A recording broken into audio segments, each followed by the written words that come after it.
കവതേ സർവം ജാനാതി സർവം എന്നാണ് കവിയെക്കുറിച്ച് ആചാര്യന്മാരുടെ മതം. എല്ലാം പറയുകയും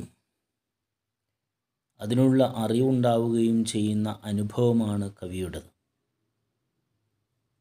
കഴിഞ്ഞ 94 വർഷങ്ങൾ ഈ കേരളത്തിൻ്റെ സാംസ്കാരിക തലത്തിൽ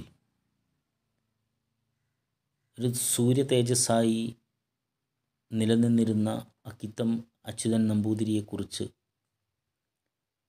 ഇതിൽ കവിഞ്ഞൊന്നും പറയാനില്ല എന്നതാണ് വസ്തുത. റിയലിസത്തിൻ്റെയും മോഡേണിസത്തിൻ്റെയും കാലത്തെ അറിയാനും അനുഭവിക്കാനും സാധിച്ച കവിയാണ് അക്കിത്തം. സത്യവും അതിസത്യവും കലരേണ്ടിയിരുന്ന കവിതയിൽ സത്യത്തിൻ്റെ നഗ്നമായ ചിന്ത പരിലസിച്ചു നിൽക്കുന്നു. ഈ കവിത അക്കിത്തത്തിൽ നിന്ന് മാറ്റുവാൻ സാധിക്കുന്നതല്ല. ഈ കാലഘട്ടത്തിൽ നാം കണ്ടറിഞ്ഞ ആധുനിക കവികളിലൊന്നും തന്നെ ഈ സത്യം മുറ്റി നിൽക്കുന്നുമില്ല. ഈ റിയലിസ്റ്റിൻ്റെ ആദ്യകാല ബന്ധങ്ങൾ വിപ്ലവാത്മകമായ തട്ടുപൊളിപ്പൻ കാലത്തിൻ്റെതായിരുന്നുവെങ്കിലും വിപ്ലവത്തിന് വേണ്ടിയുള്ള വിപ്ലവമോ കവിതയ്ക്ക് വേണ്ടിയുള്ള കവിതയോ അദ്ദേഹം കൂട്ടാക്കിയില്ല. ഇടശ്ശേരിയുടെയും എൻ.വിയുടെയും കാലമാണ് അക്കിത്തത്തിൻ്റെതും. ഭൗതികവാദവും മാർക്സിയൻ ചിന്തയും ഫ്രോയിഡിയൻ കൽപ്പനകളും രാഷ്ട്രീയ സാമൂഹ്യ സാംസ്കാരിക സാഹിതീയ മേഖലകളെ പിടിച്ചുകുലുക്കിയ പുനഃപ്രതിഷ്ഠ ചെയ്ത കാലം. പക്ഷെ അവയിൽ മനസ്സ് പതറിയെന്നിട്ടും അടിത്തറ നഷ്ടപ്പെടാതെ തൻ്റെ സ്വത്വത്തിലേക്ക് തനിമയിലേക്ക് തിരിച്ചു നീന്തുന്ന അക്കിത്തത്തെ നമുക്ക് കാണാം. രാഷ്ട്രീയ സാമൂഹ്യ സാംസ്കാരിക സാമ്പത്തിക രംഗങ്ങളിലെല്ലാം സമഗ്രമായ പരിവർത്തനം വേണമെന്നാവശ്യപ്പെടുന്ന കവി വിപ്ലവത്തിൻ്റെ പേരിൽ കാട്ടിക്കൂട്ടുന്ന വൈകൃതങ്ങൾ അംഗീകരിക്കുന്നില്ല.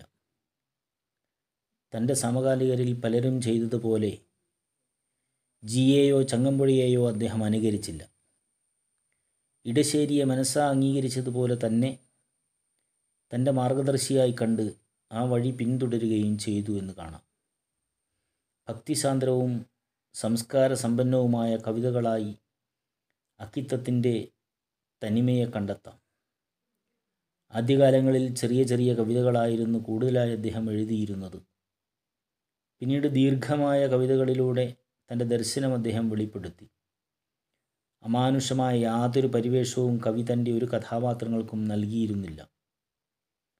കാൽപ്പനികതയെ ബോധപൂർവം മറന്ന ഒരു നിലവാരം നമുക്കിവിടെ കണ്ടെത്താവും. സ്നേഹം വിതയ്ക്കുന്നവർ മരണം കൊയ്യേണ്ടി വരുമെന്ന് കണ്ടെത്തിയ കവിയായിരുന്നു അക്കിത്തം. വർഗമേതായാലും ഉന്മൂലനം കവി അംഗീകരിക്കുന്നില്ല. അത് ആദ്യകാലങ്ങളിലെ തെറ്റിദ്ധാരണയായി നിലകൊണ്ട ഒരു സിദ്ധാന്തമായി കവി പിന്നെ പറയുന്നുള്ളൂ. ഈ ദിക്കിലാണ് കവി മാനവികമായ തൻ്റെ നിലപാട് വ്യക്തമാക്കുന്നത്. അവിടെ വെച്ച് പക്വത നേടുന്ന അക്കിത്തം ഭൗതിക വിപ്ലവത്തിൻ്റെ ധാരണകളെ തന്നെ തിരുത്തി എഴുതുന്നു. വിപ്ലവത്തെക്കുറിച്ച് കവിക്കുണ്ടായിരുന്ന പ്രതീക്ഷ, ഉത്സാഹം, ആവേശം, ഒടുവിൽ വന്നു ചേർന്ന മോഹഭംഗം, ഇതാണ് 20-ാം നൂറ്റാണ്ടിൻ്റെ ഇതിഹാസം എന്ന കവിതയുടെ അടിത്തറ. കുടിയൊഴിക്കലും 20-ാം നൂറ്റാണ്ടിൻ്റെ ഇതിഹാസവും വിപ്ലവത്തിൻ്റെ പരാജയത്തിൻ്റെ രണ്ട് മുഖങ്ങളിലൂടെയാണ് അവതരിപ്പിക്കപ്പെട്ടത്. വൈലോപ്പിള്ളി ശ്രീധരമേനോൻ്റെ അനുഭവവും മറിച്ചായിരുന്നില്ല എന്ന് നമുക്കറിയാം. ഒരു കമ്മ്യൂണിസ്റ്റിൻ്റെ ജനനവും മരണവും എന്ന് പേരിട്ടാലും ആ കവിത കുഴപ്പമുണ്ടാവില്ല. അതുകൊണ്ടാണ് അവതാരകനായ N.P. മുഹമ്മദ് 20-ാം നൂറ്റാണ്ടിൻ്റെ ഇതിഹാസത്തിൻ്റെ ആമുഖത്തിൽ എൻ്റെ കഥ എന്ന് പേരിട്ടാലും കുഴപ്പമില്ല എന്ന് സൂചിപ്പിച്ചത്. വാക്കുകൾ കൊണ്ട് ആഞ്ഞു വെട്ടുന്ന രീതി അക്കിത്തം ചിലയിടത്ത് കാണിക്കുന്നു. 20-ാം നൂറ്റാണ്ടിൻ്റെ ചരിത്രം വ്യക്തികളിൽ മാത്രമല്ല, സമൂഹത്തിൽ ഭൂമുഖത്ത് എത്രത്തോളം മാറ്റം വിതച്ചു. 2 മഹായുദ്ധങ്ങളും വ്യാവസായിക വിപ്ലവവും നാം അറിഞ്ഞു. അത്തരം മാറ്റങ്ങളുടെ അനുരണനം ഓരോ വ്യക്തികളിലുമുണ്ടായി. ആസന്നമെന്ന് അനിവാര്യമെന്ന് വിചാരിച്ച വിപ്ലവം അപകടകരവും അന്യായവുമായി തോന്നുകയും തൻ്റെ പ്രതീക്ഷയിൽ നിന്നകന്നുപോയ തത്വശാസ്ത്രങ്ങളും രാഷ്ട്രീയ പ്രത്യയശാസ്ത്രങ്ങളും വെറും രൂപപരമായ സംഘടനകളായി അധപ്പതിക്കുകയും ചെയ്യുന്നതറിയുന്ന കവി തൻ്റെ കഴിഞ്ഞ കാലത്തെക്കുറിച്ച് നടത്തുന്ന പ്രായശ്ചിത്തമാണ് 20-ാം നൂറ്റാണ്ടിൻ്റെ ഇതിഹാസം. സ്വർഗം, നരകം, പാതാളം, ഭൂമി എന്നിങ്ങനെ ഖണ്ഡങ്ങളായി തിരിച്ച ഈ കവിതയിൽ ആദ്യ ഭാഗത്തു തന്നെ ജീവിതത്തെക്കുറിച്ചുള്ള സമഗ്രമായ ദർശനം നിറഞ്ഞിരിക്കുന്നു. ജീവിതം ധന്യമാവുന്നത് താൻ മറ്റുള്ളവർക്ക് വേണ്ടി കരയുമ്പോഴും മറ്റുള്ളവർക്കായി ചിരിക്കുമ്പോഴും മാത്രമാണെന്നറിയുന്ന കവി കുലുങ്ങിക്കരയുന്നു. സ്വർഗം കുട്ടിക്കാലത്തെ നിഷ്കളങ്കവും സുന്ദരവുമായ നാളുകളെക്കുറിച്ചുള്ളതാണ്. അറിവിൻ്റെ വെയിലുദിക്കുമ്പോഴേക്കും ബാലമനസ്സിൻ്റെ ശോണഭാവന വിളർത്തുപോകുന്നു. ആ നരകം യൗവനവും കൗമാരവുമാണ്. മരണമില്ലായിരുന്നുവെങ്കിൽ എന്തു ചെയ്യുമായിരുന്നുവെന്ന് കവി ചിന്തിക്കുന്നു. ഇവിടെ വെച്ചാണ് കവി മനുഷ്യഹൃദയത്തിൻ്റെ അഹംഭാവപ്പരപ്പിനെ അറിയുന്നത്. ആധുനിക ജീവിതത്തിൻ്റെ പ്രത്യേകതകൾ വരുന്നതോടുകൂടി മനുഷ്യന് വരുന്ന അഹന്തയെക്കുറിച്ച് കവി വേവലാതിപ്പെടുകയാണ്. നാഗരികതയുടെ പരിഷ്കാരം സംസ്കാരത്തെ അടിമയാക്കുന്ന ലോകത്തെ ഈ ഖണ്ഡത്തിൽ കവി വ്യക്തമാക്കുന്നു. ഈ അവസരത്തിലാണ് നിർജീവമായ മാതാവിൻ്റെ മുലചപ്പി വലിക്കുന്ന കുട്ടിയെപ്പറ്റി കവി പറയുന്നത്. അന്യജീവിതത്തെ ഒരളവിലും ശ്രദ്ധിക്കാതെ സുഖഭോഗങ്ങളിൽ കഴിയുന്ന ആധുനികനെ കവി പരിചയപ്പെടുത്തുകയാണിവിടെ. ആഴ്കാഴ്ചകളുടെ ഒടുവിലാണ് നാളെയുടെ പൗരനോട് വെളിച്ചം ദുഃഖമാണുണ്ണി എന്ന് കവി പറഞ്ഞുപോയത്. ജനസേവനം എന്ന പേരിൽ നടക്കുന്ന കളവും വഞ്ചനയും കവി അറിഞ്ഞതുപോലെ പറയുകയും ചതിക്കുകയും കൊള്ളയ്ക്കുമായി തത്വചിന്തകളെ ശാസ്ത്രീയവൽക്കരിക്കുന്നവരെ എതിരിടുകയും ചെയ്യുന്ന കവി. മുതലാളിയും തൊഴിലാളിയുമല്ലാത്തവനെ എണ്ണത്തിൽപ്പെടുത്താത്ത കഥ കവി ചിത്രീകരിക്കുന്നു. പിന്നീട് തത്വശാസ്ത്രത്തിൻ്റെ തോൽവി എങ്ങനെ വന്നു എന്ന് കവി പാടുന്നു. രാഷ്ട്രീയ പ്രചരണവും പ്രയോഗവും തത്വവുമെല്ലാം ഏതേത് മണ്ഡലങ്ങളിൽ വ്യത്യാസപ്പെട്ടിരിക്കുന്നുവെന്ന് കവി പാടുന്നു. വിപ്ലവവും പോലീസ് വാഴ്ചയും ഒളിത്താമസവും പിടിക്കപ്പെടലുമായി നീങ്ങിയ ദിനങ്ങൾ കവി അയവിറക്കുന്നു. ഒരു കാലത്ത് അറിവില്ലായ്മ കൊണ്ട് ചെയ്തു പോയ തെറ്റുകൾ മാപ്പാക്കാൻ കവി ലോകരോട് ഇരക്കുകയാണ്. സ്നേഹഗോപുരങ്ങൾ കെട്ടാൻ ആഹ്വാനം ചെയ്യുന്നു. ഭൂമിയിലെ വാഴ്വ് വിദ്വേഷണത്തിൻ്റെയും തമ്മിലടിയുടേതുമാണെന്നറിഞ്ഞ കവി ഒടുവിൽ കുറ്റസമ്മതവും തിരുത്തലും നടത്തുന്നു. ഭൗതിക വിപ്ലവത്തിൻ്റെ കെടുതി, തത്വശാസ്ത്രങ്ങളുടെ തോൽവി, മനുഷ്യൻ്റെ സാംസ്കാരികമായ അപജയം എന്നിവ ഈ കവിതയുടെ അസ്ഥിവാരമാണ്. നരകമെന്ന ഖണ്ഡത്തിൽ തന്നെ കവി ആധുനിക ജീവിതത്തിൻ്റെ മുഖം വ്യക്തമാക്കുന്നുണ്ട്. ഉഗ്രമീ സത്യം അറിവായിത്തീർന്ന ശബ്ദക്ഷണം മുതൽ എൻ്റെ നാഡിയിലാളുന്നു നരകാനല ജിഹ്വകൾ എന്ന ഭാഗം ശ്രദ്ധിക്കുക.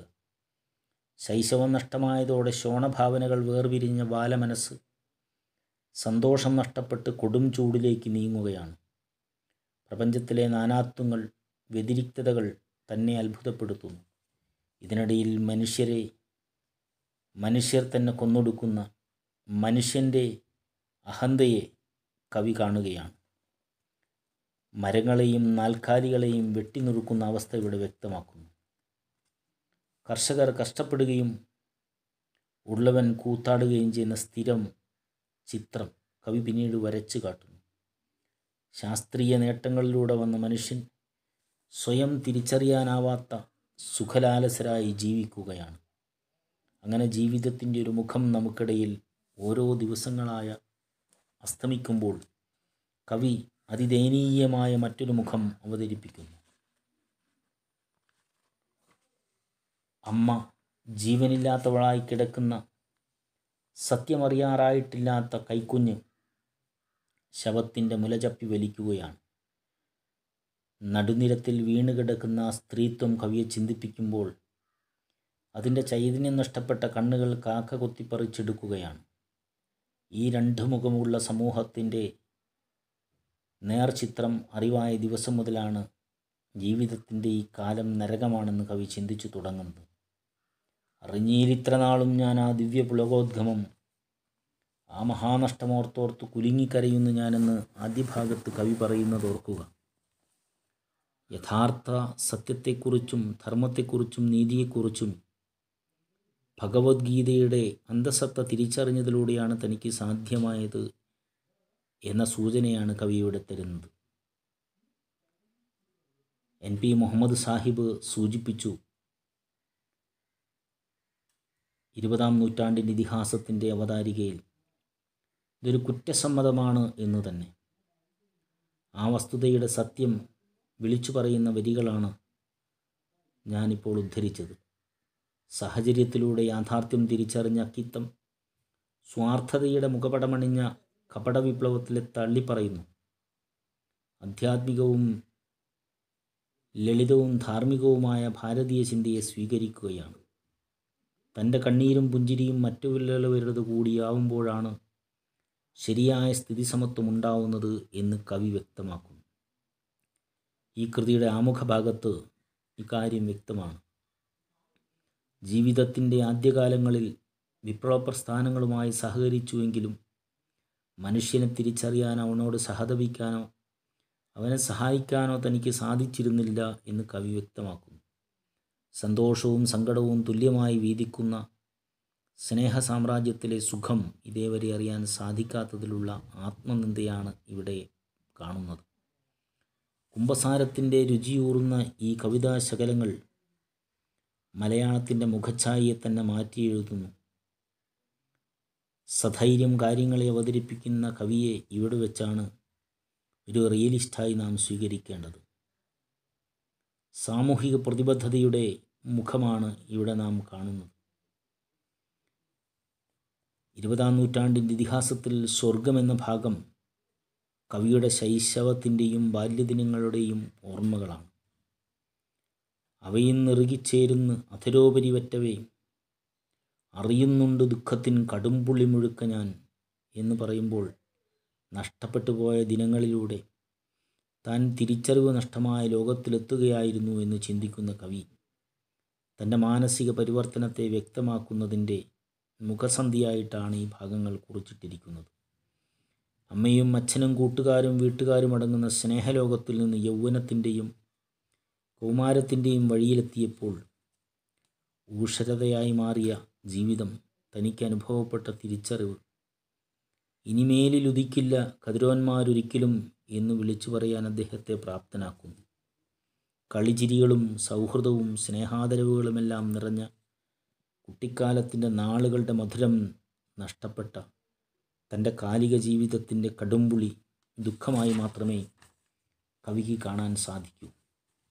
ഗൃഹാതുരത്വവും പ്രകൃതിരമണീയവുമായ ജീവിതത്തെ, അതിൻ്റെ സത്യത്തെ അവതരിപ്പിക്കുന്ന ഈ വരികൾ നിഷ്കളങ്കതയും സത്യസന്ധതയും നന്മയും കൈമുതലാക്കിയ കുട്ടിത്തത്തെ തന്നെയാണ് താലോലിക്കുന്നത്. കവിയുടെ ശൈശവം എന്നതിലുപരി മനുഷ്യ സമൂഹത്തിൻ്റെ ആകമാനം ആദ്യകാലത്ത് ഇവിടെ വരച്ചിട്ടിരിക്കുന്നു. ഭൗതികമായ ശാസ്ത്രീയമായ വളർച്ച മനുഷ്യനെ നിരർത്ഥകമായൊരു ജീവിത നിലവാരത്തിലെത്തിച്ചുവോ എന്ന് ഇതിലൂടെ നാം സംശയിക്കും. ഉഗ്രമി സത്യം അറിവായി തീർന്ന ശബ്ദക്ഷണം മുതൽ എൻ്റെ നാഡിയിലാളുന്നു നരകാനല ജിഹ്വകളെന്ന് പറയുന്ന കവിയുടെ ശൈശവം കടന്നുള്ള വഴിയിലേക്ക് നാം ചെന്നെത്തുമ്പോൾ അത് നരകം തന്നെയാണ് എന്ന് വ്യക്തമാവുകയാണ്. ജീവിതത്തിൻ്റെ നിർജീവമായ ആധുനികയെ കവിയുടെ വിവരിക്കുന്നു. നന്മയും നിഷ്കളങ്കതയും നഷ്ടപ്രായമായ മനുഷ്യൻ എത്തിച്ചേരുന്നത് ശാസ്ത്രീയതയുടെയും ഭൗതികതയുടെയും ചുറ്റുപാടുകളിലാണ്. മനുഷ്യ സമൂഹത്തിൻ്റെ വളർച്ച തളർച്ചകൾ തന്നെയാണ് കവിക്കിവിടെ പറയാനുള്ളത്. അറിവിൻ്റെ വെയിൽ ആനന്ദത്തിൻ്റെ മഞ്ഞുകണത്തെ വറ്റിക്കുന്നു എന്ന് കവി സൂചിപ്പിക്കുമ്പോൾ ഈ ഭാഗത്തിൽ ആദ്യം സൂചിപ്പിക്കുന്നത് തന്നെ ശ്രദ്ധിക്കുക. വളർച്ചയുടെ പടവുകളിൽ മനുഷ്യൻ നേടിയത് സത്യത്തിൻ്റെ നാശമാണ് എന്നത്രേ. പക്ഷിമൃഗാദികളിലൂടെ വളർന്നെത്തിയ മനുഷ്യൻ്റെ ഹന്തയെപ്പറ്റി കവി ഇവിടെ വേവലാതിപ്പെടുന്നു. ജീവിതത്തിൻ്റെ ശൈശവതല ലക്ഷ്യമോ പ്രപഞ്ചഗതിയുടെ തനിമയോ ഇതേവരെ മനസ്സിലാക്കാൻ സാധിച്ചിട്ടില്ലെങ്കിലും മനുഷ്യൻ എല്ലാത്തിനും ബോധവനായി തീർന്നിരിക്കുന്നു എന്ന് അഹങ്കരിക്കുന്നു. മരണത്തിനെപ്പോലും അതിജീവിക്കുവാൻ ശ്രമിക്കുന്ന മനുഷ്യൻ്റെ ജീവിതം ജയിൽവാസത്തിന് സമമായിരിക്കുന്നു എന്ന് കവി. ഒരു കൂട്ടർ അധ്വാനിക്കുകയും മറ്റുള്ളവർ ചൂഷണം ചെയ്യുകയും ചെയ്യുന്ന കാലവും അസന്തുഷ്ടിയും അസമത്വവും നടമാടുന്ന കാലവും ഇതുതന്നെയാണ് എന്നേ കവിക്ക് പറയാനുള്ളൂ. ആഡംബരത്തോടെ ഒരു കൂട്ടം മനുഷ്യർ ജീവിക്കുമ്പോൾ തൻ്റെ അമ്മ മരിച്ചുപോയെന്ന് തിരിച്ചറിയാൻ സാധിക്കാത്ത, സത്യമറിയാത്ത പിഞ്ചുകുഞ്ഞ് അമ്മിഞ്ഞു കുടിക്കുമ്പോൾ ചത്ത സ്ത്രീയുടെ കണ്ണുകൾ കാക്ക കൊത്തി വലിക്കുന്നത് കവിയെ വേദനിപ്പിക്കുന്നു. അതാണ് കവിയെ നരകത്തിയിൽ കൊണ്ടെത്തിക്കുന്നത്. കരഞ്ഞു ചൊന്നേൻ ഞാനെന്ന് ഭാവി പൗരനോടിങ്ങനെ, വെളിച്ചം ദുഃഖമാണുണ്ണീ തമസ്സല്ലോ സുഖപ്രദം എന്ന്. ആ ദർശനത്തിൽ നിന്നാണ് കവിക്ക് പാടാൻ തോന്നിയത്. നന്മ വിറങ്ങലിച്ച ജീവിതത്തിലുള്ളവനും ഇല്ലാത്തവനും തമ്മിലെ വ്യത്യാസം മനുഷ്യനെ മനുഷ്യനല്ലാതാക്കിയിരിക്കുന്നു. യുവാക്കളും യുവതികളും ആധുനിക ഭ്രമത്താൽ ജീവിതത്തിൻ്റെ നശ്വരഭാവങ്ങളെ മാത്രം പുണരുമ്പോൾ വേഷത്തിലും ഭാഷയിലും ഭക്ഷണത്തിലും ആഡംബരമായി ജീവിക്കുന്നതിലൂടെ അവർ അവരവരെ തന്നെ മറക്കുകയാണ് ചെയ്യുന്നത്. ഇംഗ്ലീഷും മലയാളവും ഹിന്ദുസ്ഥാനിയും ഹിന്ദിയും കലർത്തി ഫാഷന് വേണ്ടി, വേഗതയ്ക്ക് വേണ്ടി, പവറിന് വേണ്ടി താഴെക്കിടയിലുള്ളവരെ പോലും മറക്കുമ്പോൾ ദിവസം 4 നേരവും ഭക്ഷിച്ച് സുഖമായി കഴിയുന്ന ഒരു കൂട്ടർ ഇവിടെ ജീവിക്കുമ്പോൾ മറ്റൊരു കൂട്ടർ കഷ്ടപ്പാടിൻ്റെ മുള്ളുവഴികളിൽ പിടഞ്ഞു ജീവിക്കുന്നു. അപ്പോഴാണ് കവി ഇടവഴിക്കുണ്ടിൽ ശിശുശവങ്ങളെ കാണുന്നതിനെപ്പറ്റി പാടുന്നത്. വിശപ്പിൻ്റെ വിളി സ്വഹത്യയ്ക്കും നരഹത്യയ്ക്കും കൊലപാതകത്തിനും കാരണമായി മാറുന്നു എന്ന് ചുരുക്കം. നരകത്തിൻ്റെ നാളുകളെ കണ്ണിന് സമ്മാനിച്ച ഇത്തരം അനുഭവങ്ങളത്രേ.